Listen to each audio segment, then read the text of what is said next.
Hey there, it's Brian Dollar with High Voltage Kids Ministry, and this is the state of the nation. I want to talk to you about something that we all love in kids ministry, and that's the big mo, or momentum. You know what I'm talking about. When everything seems to be going right, it just seems like you can't do anything wrong. Morale is high, the place is growing, numbers are climbing. I mean, momentum is a wonderful thing. But momentum in ministry is something that should never be taken for granted, because you never know how long it's going to last. You might want to make the most of it and capitalize on it when you can. And if you aren't careful, you might lose it. Now, nobody wants to lose momentum. So I want to share with you just a couple of things that are some of the biggest momentum killers. These are things to avoid. First of all, pride. Pride will kill momentum in a heartbeat. There's nothing worse than when a leader starts to believe that they are the reason for the momentum. Now, I understand great momentum can happen when a team is being led by a strong leader, but there is not a leader alive that can bring about momentum for an organization all by themselves. You got to give God the praise. Don't let pride come and fester in your heart. Give God the praise and give your team the credit. That'll defeat pride. The second momentum killer is conflict among team members. You know, when there is momentum, generally the organization's going to grow. When an organization grows, there's a lot of pressure on the systems that are in place. And sometimes that pressure and that strain, everything's kind of pushed to new limits. That tension can sometimes create conflict among the team.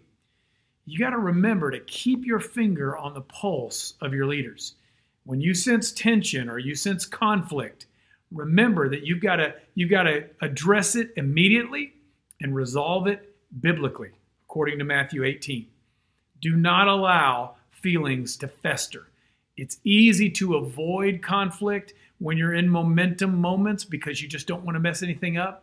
I promise, if you ignore conflict and you let it build, it'll mess everything up. Thirdly, another momentum killer is laziness. You know, when you have momentum, everything just kind of comes easier. Growth comes easier. It's easy to kind of lay back and let the momentum do all the work for you. I think we all have a tendency when things are going great to spend a little less time in planning and organizing, vision casting.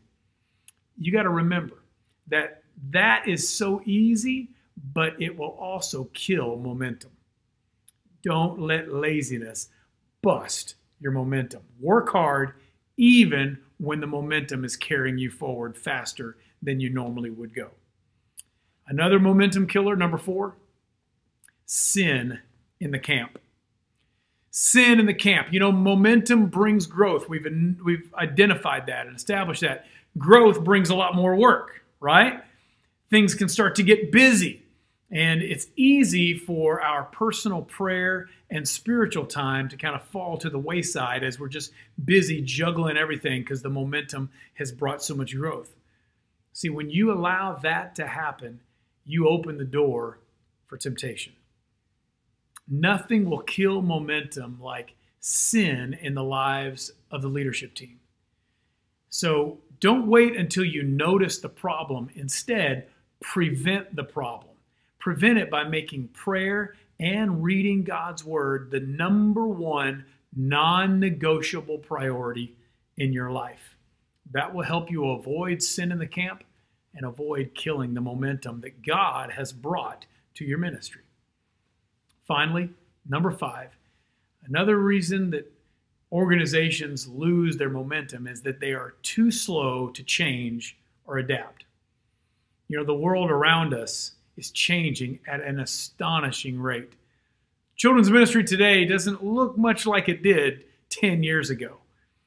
Organizations that don't consistently look ahead and anticipate change, especially in today's rapid culture, they're going to end up being left behind. They're going to end up losing their momentum because they allow culture to change long before they actually do. And then the momentum just slowly fades away, and the momentum isn't the only thing they lose. You know, momentum is a wonderful thing. It's a precious gift from God, so don't squander it. Stay away from those 5 momentum killers, and remember, give God the glory and give your team the credit. God bless.